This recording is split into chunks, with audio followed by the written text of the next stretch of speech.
Hello, good morning everyone. How are you? Welcome to online classes of SVGMS Jhalra Patan. Today we are going to study chapter number 6 of class 10 science and it is life processes. Life processes का ये हमारा part number 5 है। इससे पहले 4 part हम discuss कर चुके हैं जिसमें हम न्यूट्रिशन इन प्लांट्स हमारा टॉपिक चल रहा है। हमने न्यूट्रिशन के टाइप्स पढ़े थे पहले। न्यूट्रिशन मेनली 2 टाइप का होता है, autotrophic nutrition and heterotrophic nutrition. ठीक है, ऑटोट्रोफिक में हम फोटोसिंथेसिस की स्टडी करते हैं और हेटेरोट्रोफिक में हम होलोजोइक न्यूट्रिशन की स्टडी करते हैं जो कि मेनली आपके एनिमल्स में पाया जाता है। ठीक है, तो हम इसको न्यूट्रिशन इन प्लांट्स के बाद न्यूट्रिशन इन एनिमल्स डिस्कस करेंगे। ठीक है, तो अभी हमारा जो टॉपिक चल रहा है न्यूट्रिशन इन प्लांट्स, इसमें हम फोटोसिंथेसिस स्टडी कर चुके हैं। ठीक है, फोटोसिंथेसिस के लिए कौन कौन सी चीज़ें जरूरी हैं उसके बारे में हमने स्टडी किया था। सबसे पहले आपको पौधे के अंदर जो फोटोसिंथेसिस होता है वह किसकी वजह से होता है? क्लोरोफिल की वजह से होता है। तो सबसे फर्स्ट रिक्वायरमेंट क्या जाती है यहाँ पर? क्लोरोफिल। ठीक है, इसके अलावा आपको कार्बन डाइऑक्साइड की जरूरत पड़ती है और इसके अलावा आपको लाइट की भी जरूरत पड़ती है। ठीक है, और इन सबके अलावा H2O, ये 4 रॉ मटेरियल्स होते हैं जिनसे मिलकर आपके फूड बनाया जाता है प्लांट बॉडी के अंदर, और जिस प्रोसेस को हम क्या कहते हैं? फोटोसिंथेसिस कहते हैं। तो फोटोसिंथेसिस का मैकेनिज्म क्या है, इसके कितनी स्टेप्स हैं, ये सब हमने अपने पार्ट नंबर 4 में पहले डिस्कस कर लिया था। और इसके अलावा आपके जो CO2 का आदान प्रदान होता है पौधे के अंदर, लीव्स के अंदर, वह स्टोमेटा के द्वारा होता है। ठीक है, तो ये स्टोमेटा क्या होता है और ये किस तरह से रेगुलेट करता है? लीफ का स्ट्रक्चर कैसा होता है? ठीक है, लीफ होती है हमारी, लीफ की जो सतह होती है लोअर सरफेस में ज़्यादा स्टोमेटा पाए जाते हैं। तो लीफ का एक्सटर्नल और इंटरनल दोनों स्ट्रक्चर हमने पहले स्टडी कर लिया है। स्टोमेटा क्या होता है? स्टोमेटा किस तरह से गैसों के एक्सचेंज को रेगुलेट करता है, CO2 को अंदर आने देता है, ऑक्सीजन को बाहर जाने देता है। तो उसका रेगुलेशन भी हमने पढ़ लिया है कि कब स्टोमेटा ओपन होता है और कब क्लोज होता है। It is very important question, opening and closing of stomata. ठीक है, ये मैंने आपको बताया था क्वेश्चन कि अक्सर पूछा जाता है स्टोमेटा की ओपनिंग और स्टोमेटा की क्लोजिंग कैसे होती है ना। क्लोजिंग भी लिख सकते हैं, क्लोजिंग ज़्यादा सिंपल है। ओपनिंग होती है गार्ड सेल में, गार्ड सेल में वाटर की एंट्री होने के कारण। जब गार्ड सेल में वाटर एंटर करता है तो स्टोमेटा क्या होते हैं? ओपन होते हैं। और जब गार्ड सेल से आपके स्टोमेटा वाटर आउट चला जाता है, वाटर इन वाटर आउट, तो क्या होता है? स्टोमेटा क्लोज हो जाता है, बंद हो जाता है, गैसों का एक्सचेंज बंद हो जाता है। तो ये सब हमने पहले स्टडी कर लिया था।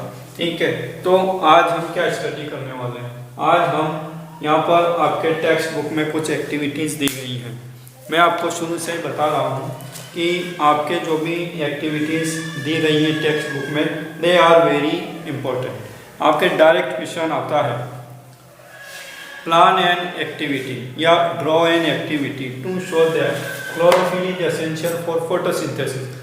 इस तरह की डायरेक्ट आपके क्वेश्चन आता है कि आपको इसके लिए एक एक्टिविटी, एक एक्सपेरिमेंट लिखना है। ठीक है, तो ये आपके जो प्रैक्टिकल्स होते हैं, एक्सपेरिमेंट उसमें भी है और टेक्स्ट बुक में भी है ना। तो इसको आपको बहुत ज़रूरी है इसको समझना कि व्हाट इज एक्टिविटी 6.1 और इसमें क्या कहा गया है। इस तरह से जैसे कि हमने यहाँ पर ये 4 कंपोनेंट्स लिखे हैं। फोटोसिंथेसिस के लिए 4 चीज़ें चाहिए। First is chlorophyll, second is CO2, third is light and fourth is water. ठीक है, तो क्लोरोफिल जरूरी है या नहीं? ठीक है, फोटोसिंथेसिस के लिए क्लोरोफिल जरूरी है या नहीं? Chlorophyll is essential for photosynthesis. इसकी जांच करने के लिए हम क्या करते हैं?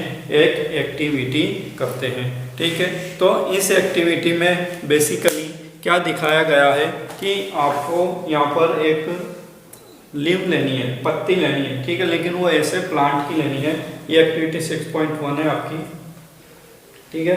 तो इसमें लिखा हुआ है take a potted plant with variegated leaves. क्या लेना है आपको? Variegated leaves. सबसे पहले स्टेप में क्या लेना है आपको? Variegated leaves. और यही जो वर्ड है ये आपके लिए थोड़ा कठिन हो जाता है।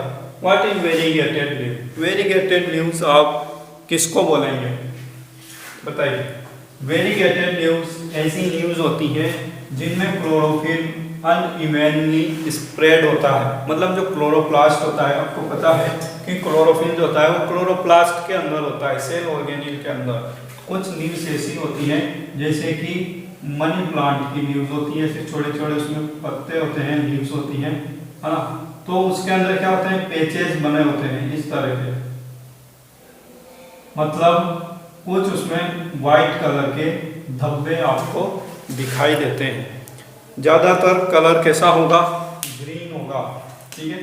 ज्यादातर कैसा होता है? इसका ग्रीन होता है। लेकिन इस ग्रीन स्ट्रक्चर में यहाँ पर कुछ व्हाइट कलर के आपको क्या दिखाई देते हैं? पैचेस दिखाई देते हैं। इसका मतलब क्या है कि इन जगह पर आपके क्लोरोप्लास्ट या क्लोरोफिल प्रेजेंट नहीं है, ठीक है। ये कौन सी लीव बना दी अपन ने? ये वेरीगेटेड लीव है।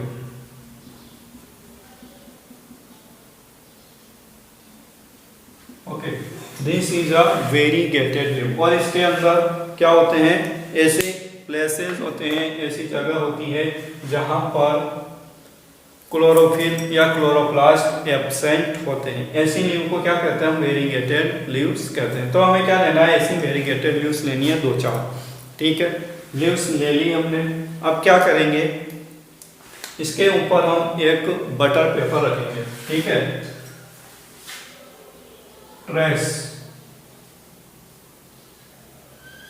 दी व्हाइट पैचेस। इसके बाद हम क्या करते हैं? एक बटर पेपर लेते हैं। बटर पेपर आप जानते हो तो पतला सा बारीक सा होता है ना। उसके आर पार हम थोड़ा देख सकते हैं, धुंधला में दिखाई देता है। और इसको हम ट्रांसलूसेंट कहते हैं, है ना। थोड़ा आर पार धुंधला सा दिखाई देता है, तो ऐसे पारदर्शी चीज को हम क्या कहते हैं? ट्रांसलूसेंट। तो उसको हम इसके ऊपर रखेंगे और हमें जो व्हाइट पैचेस दिखाई देंगे, ठीक है, उसके अकॉर्डिंग हम क्या करेंगे? उसके ऊपर इसकी आउटलाइन बना लेंगे। पहले तो लीव बनाएंगे, बटर पेपर के ऊपर उसकी आउटलाइन पर ऐसे पेन या पेंसिल फेरते हुए हम आउटलाइन बना लेंगे। फिर उसके अंदर जो व्हाइट पैचेस हैं उनके ऊपर इस तरह से पेंसिल फेरते हुए उनको भी हम वहाँ पर स्पॉट कर लेंगे, ठीक है। फिर इसके बाद हम क्या करते हैं? इन लीव्स को या जो प्लांट है, ठीक है, अभी हमने लीव्स को तोड़ा नहीं है, ये कहाँ पर है? प्लांट पर लगा हुआ, ठीक है। लीव्स कहाँ है? प्लांट पर है। अब हम क्या करेंगे? इस प्लांट को 3 दिन के लिए कहाँ रख देंगे? अंधेरे में रख देंगे, ठीक है। इसको हम बोलते हैं destarching. Destarching of leaves. Leaves को क्या कर दिया आपने? D starching. डी स्टार्चिंग करने के लिए क्या करते हैं? Place in dark for 3 days। 3 दिन तक हम इस प्लांट को अंधेरे में रखते हैं। तो उससे क्या होगा? उससे ये होगा कि भाई जब ये पौधा नेचुरल कंडीशन में था, सनलाइट में ये रखा हुआ था। जनरली पौधों को हम लोग कहाँ रखते हैं? सनलाइट में रखते हैं, ठीक है।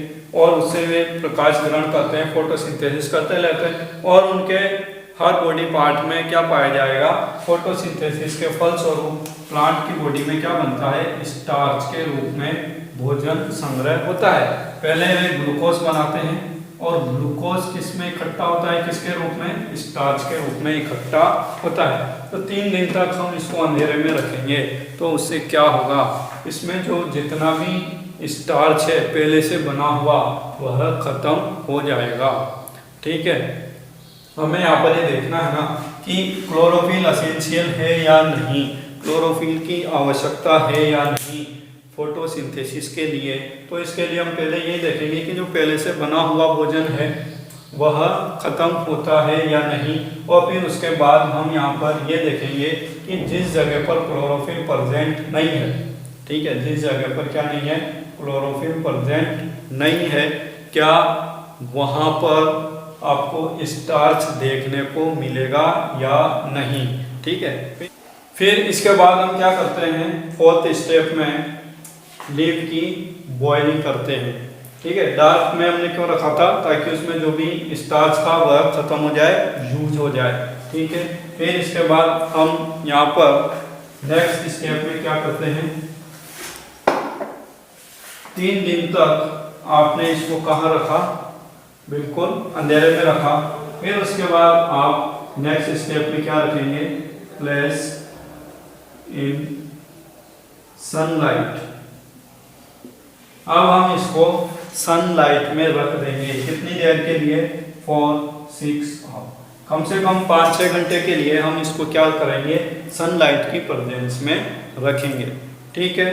क्यों रखेंगे, पहले हमने इसको अंधेरे में रखा, फिर सनलाइट में रखा। आप कहेंगे कि पहले से ही सनलाइट में रखा हुआ था तो फिर बाद में उसको वापस सनलाइट में रखने की क्या जरूरत है। तो यहाँ पर जो कंसेप्ट है हमारा वह ये है कि पहले तो हम क्या करते हैं, उसके अंदर जो पहले से बना हुआ स्टार्च है जो पूरी पत्ती में पूरी तरह से फैला हुआ है, उसको हम खत्म करते हैं, उसको हम यूज अप करते हैं। पत्ती उसका यूज कर लेती है, पौधा क्या कर लेता है, उस स्टार्च को यूज कर लेता है अपने वर्क में। फिर उसके बाद जब हम वापस इसको 6 आवर्स के लिए सनलाइट में रखते हैं तो फिर फोटोसिंथेसिस वहीं पर होता है जहां पर आपके क्लोरोफिल या क्लोरोप्लास्ट पाया जाता है, ठीक है। जहां पर क्लोरोफिल या क्लोरोप्लास्ट नहीं होगा वहां पर फोटोसिंथेसिस नहीं होना चाहिए। देखिए हमारा जो कंसेप्ट है वह क्या कहता है कि chlorophyll is essential for photosynthesis. तो यहाँ पर जहाँ पर क्लोरोफिल है वहीं पर फोटोसिंथेसिस होना चाहिए, यहीं पर स्टार्च बनना चाहिए।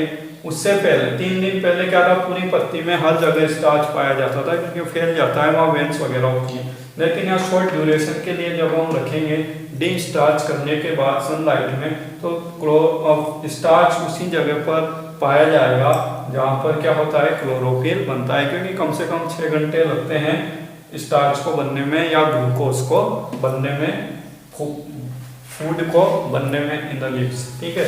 तो हमने क्या किया, इसको वापस 6 घंटे के लिए सनलाइट में रखा। फिर उसके बाद हम क्या करते हैं, पत्ती को तोड़ देते हैं, प्लग कर लेते हैं। कहाँ से, पौधे से हमने पत्ती को प्लग कर दिया, तोड़ दिया, और हम उसकी क्या करते हैं, बॉइलिंग, ठीक है। बॉइलिंग कैसे करनी है, बॉइलिंग करने के लिए पहले आपको लीफ को एल्कोहल में डालना होगा। Put the leaf in alcohol for boiling, ठीक है। एल्कोहल भरा आपने एक बीकर में और उसको फिर एल्कोहल में क्या डाल दिया आपने, ये वाली पत्ती इसके अंदर डाल दी, ठीक है। ये क्या है, आपकी लीफ। अब इस बीकर को आपको वाटर बाथ में रखना है। वाटर बाथ में यानी कि कोई एक ऐसा कंटेनर जिसमें पानी भर दो, ठीक है। यानी कि डायरेक्ट आपको इसको गर्म नहीं करना है, बर्नर पर डायरेक्ट गर्म नहीं करना है एल्कोहल को, क्योंकि एल्कोहल क्या होता है, ज्वलनशील होता है। इसमें आपने एल्कोहल लिया है और इसमें आपने वाटर लिया है, ठीक है। तो इसको हम बोलते हैं वाटर बाथ, ठीक है। पहले पानी गर्म होगा, फिर पानी के गर्म होने से वह एल्कोहल गर्म होगा। तो इसको हम थोड़ी देर, आधा घंटे तक क्या करते हैं, इसको गर्म करते हैं धीरे धीरे एल्कोहल की प्रेजेंस में। तो क्या होता है कि ये जो ग्रीन पिगमेंट्स होते हैं, क्लोरोफिल जो ग्रीन पिगमेंट्स होते हैं, क्लोरोप्लास्ट होता है, वह सारा निकल कर कहाँ आ जाता है, एल्कोहल में आ जाता है, ठीक है। पूरा ग्रीन पिगमेंट क्लोरोफिल कहाँ आ जाएगा, एल्कोहल में आ जाएगा, ठीक है। तो आप ध्यान रखें बॉइलिंग क्यों करते हैं, बॉइलिंग इसलिए करते हैं ताकि सारा जो ग्रीन पिगमेंट है वह कहाँ आ जाए, आपके एल्कोहल में आ जाए, ठीक है। अब पूरी पत्ती कैसी दिखाई देगी आपको, पूरी पत्ती आपको वाइट दिखाई देगी। बॉइल करने के बाद जब आप इसको एग्जामिन करेंगे तो आपको क्या दिखाई देगी, पूरी पत्ती बिल्कुल वाइट दिखाई देगी, ठीक है। वाइट पैचेस पहले से थे, अब उसमें जो क्लोरोफिल था वो भी हमने निकाल दिया, तो अब पूरी पत्ती कैसी दिखाई दे रही है, बिल्कुल वाइट है। अब हम क्या करते हैं, 6 स्टेप में स्टार्च का टेस्ट लगाते हैं। किसका टेस्ट, स्टार्च का टेस्ट। और स्टार्च का टेस्ट लगाने के लिए हम किसका यूज करते हैं, आयोडीन का, इसलिए हम इसको आयोडीन टेस्ट भी कहते हैं। ठीक है, हम इसमें पोटेशियम आयोडाइड डालते हैं KI, इसलिए हम इसको क्या बोलते हैं, आयोडीन टेस्ट। तो जब हम इसके ऊपर, पत्ती के ऊपर आयोडीन की कुछ बूंदे डालते हैं, तो जिस जगह पर स्टार्च होता है उस जगह पर क्या हो जाता है, ब्लू कलर के पैचेस बन जाते हैं। किस तरह के पैचेस बन जाते हैं, ब्लू, नीले नीले रंग के यहाँ पर क्या बन जाएंगे, धब्बे बन जाएंगे।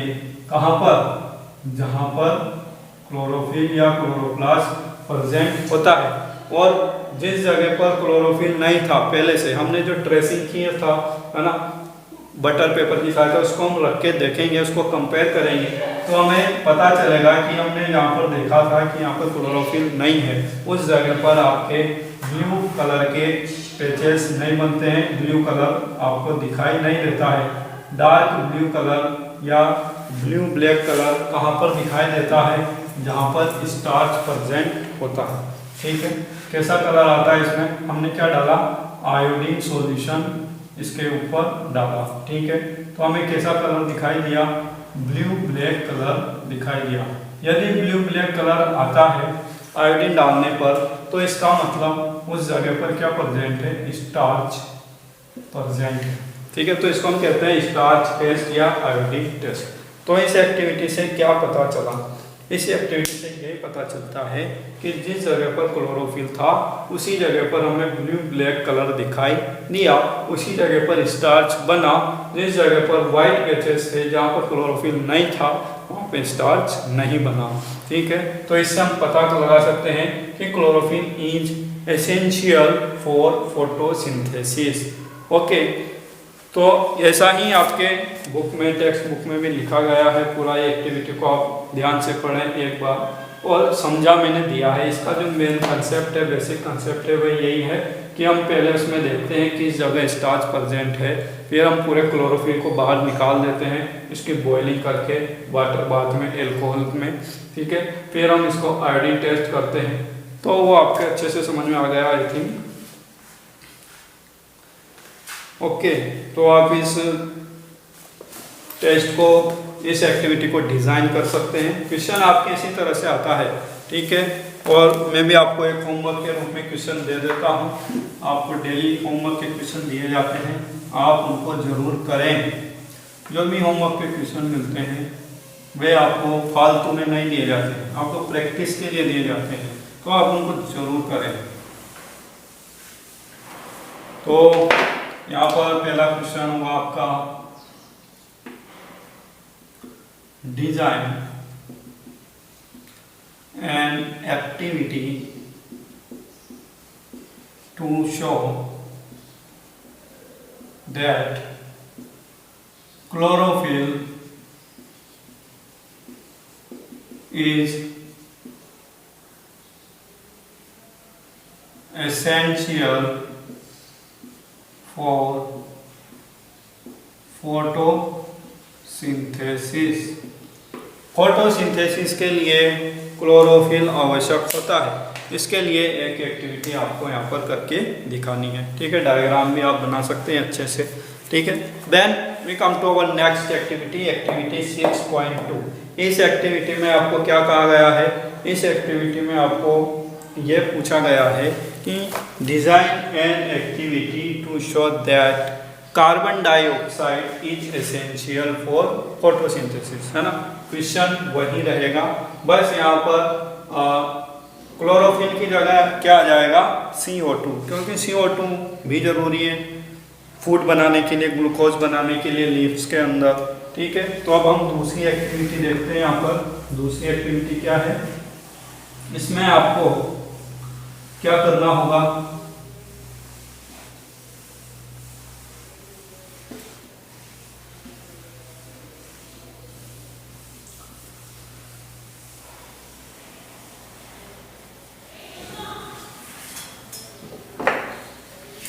एक्टिविटी 6.2। ओके, तो अब एक्टिविटी 6.2 में हमें क्या करना है? हमें शो करना है, show that CO2 is essential for photosynthesis. आपको यहाँ पर ये शो करना है कि फोटोसिंथेसिस के लिए कार्बन डाइऑक्साइड आवश्यक होता है। ठीक है, तो इसके लिए आपको सबसे पहले क्या करना होगा? सबसे पहले हम यहाँ पर 2 पोटेड प्लांट्स लेंगे। क्या लेंगे? 2 पोटेड प्लांट्स, यानी कि गमले में लगे हुए 2 पौधे लेने हैं, बिल्कुल एक जैसे। ठीक है, बिल्कुल सिंपल, जैसे ये आपका गमला है। ठीक है, छोटे पौधे लेने हैं, बहुत ज़्यादा बड़े भी नहीं लेने हैं। उसमें एक छोटा सा पौधा लगा होगा। ठीक है, उसमें हो सकता है पत्तियां हों, लीव्स हों और फ्लावर्स भी एक आध उसके अंदर आ रहा हो। ठीक है, तो यहाँ पर एक अच्छा सा फ्लावर भी बना लेते हैं हम। ओके, और साथ में यहाँ पर क्या लगी होंगी? कुछ लीव्स इसके साथ लगी होंगी। लेकिन इस तरह के हमें कितने प्लांट लेने हैं? 2 पोटेड प्लांट्स, यानी कि 2 गमले में लगे हुए पौधे हमें लेने हैं।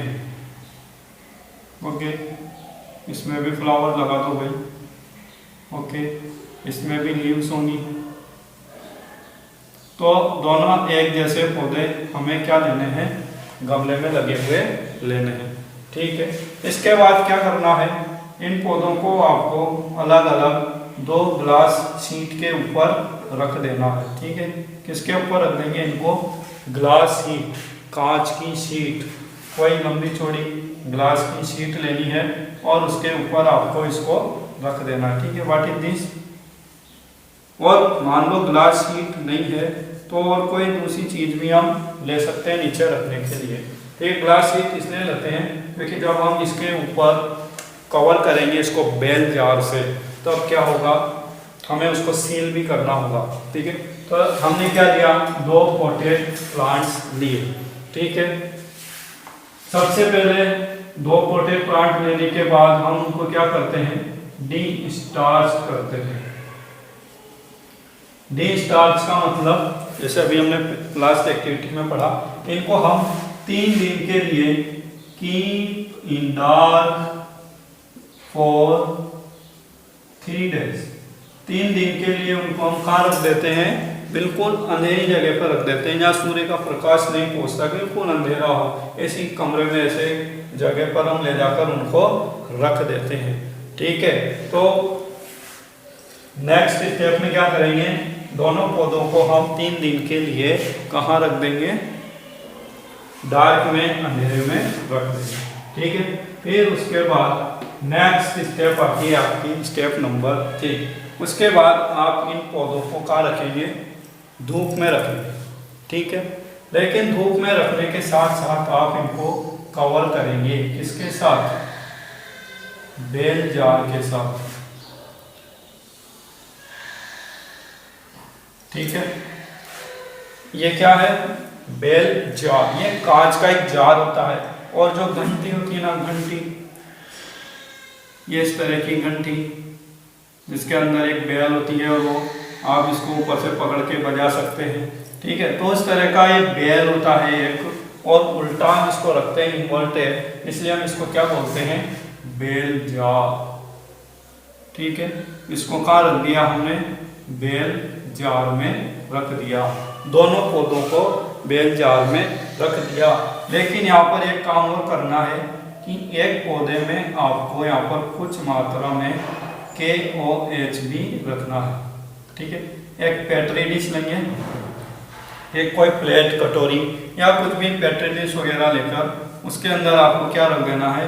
Potassium hydroxide, KOH। ठीक है, देखो क्या किया आपने? सबसे पहले 2 पोटेड प्लांट लिए। 2 पोटेड प्लांट लेने के बाद उनको आपने 3 दिन के लिए अंधेरे कमरे में रखा और वे डिस्टार्च हो गए। 3 दिन अंधेरे कमरे में रखने के बाद वो क्या हो जाते हैं? डिस्टार्च। मतलब इसमें भी स्टार्च नहीं है और इसमें भी दोनों में स्टार्च नहीं है। फिर हमने उनको क्या किया, प्लेस देम इन सनलाइट। अब इसके बाद हम उनको सनलाइट में, सूर्य के प्रकाश की उपस्थिति में रख देते हैं। ठीक है, ये लो आपके सूरज भी चमका दिया। ठीक है, अब ये सूरज के प्रकाश की उपस्थिति में है और हम इनको कम से कम 5 to 6 आवर्स के लिए सूर्य के प्रकाश में रखते हैं। ठीक है, लेकिन क्या करना होता है, आपके जो जैसे हमने इसको फर्स्ट नंबर दे दिया और इसको सेकंड नंबर दे दिया।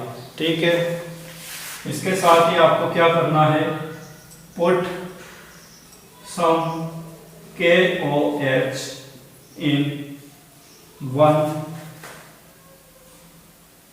प्लांट या with one plant.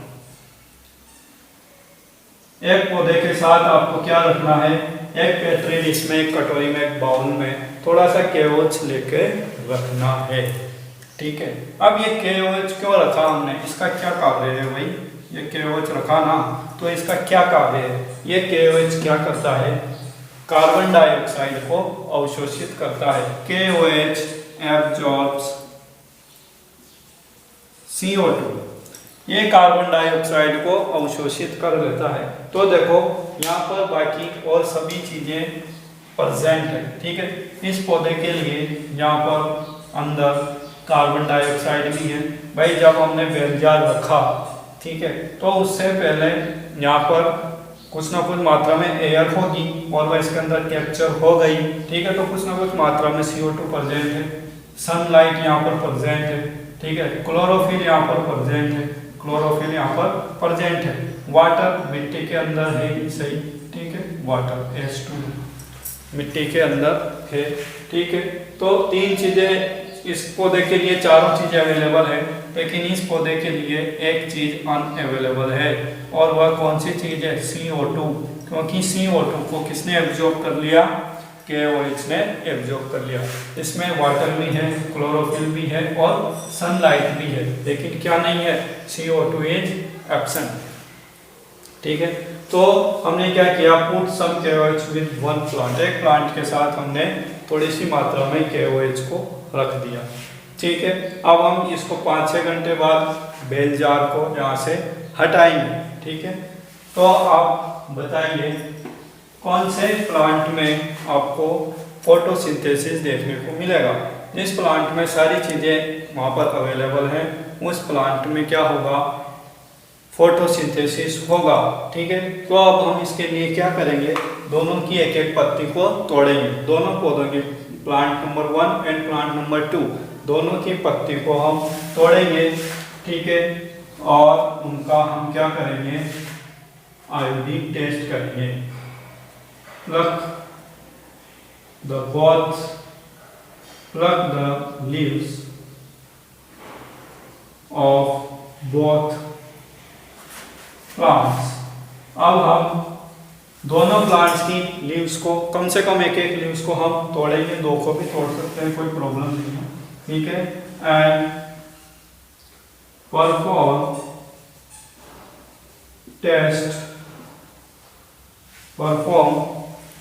Iodine test. इसके बाद हम क्या करेंगे, इसमें आयोडीन टेस्ट परफॉर्म करेंगे, and perform iodine test for each leaf. ठीक है, हर लीफ के लिए हम यहाँ पर आयोडीन टेस्ट करेंगे। तो आयोडीन टेस्ट आपको पता है, आयोडीन टेस्ट करने के लिए क्या करना पड़ता है, आयोडीन टेस्ट करने के लिए पहले आपको बॉइलिंग करनी पड़ती है, पत्ती को एल्कोहल में रखकर बॉइलिंग करनी पड़ती है। ठीक है, फिर उसको वाटर बाथ में रखते हैं। ठीक है, पहले पत्ती को एल्कोहल में रखते हैं, फिर उस जार को वाटर बाथ में रखते हैं, और वाटर बाथ में रखने के बाद हम उसको बॉईल करते हैं, गर्म करते हैं। ठीक है, तो इसको हम कहते हैं उसका क्लोरोफिल जो होता है वो बाहर निकल जाता है। फिर उसके बाद हम पत्ती के ऊपर क्या डालते हैं, पत्ती के ऊपर क्या डालते हैं, आयोडीन की कुछ बूंदें डालते हैं, आयोडीन सॉल्यूशन डालते हैं।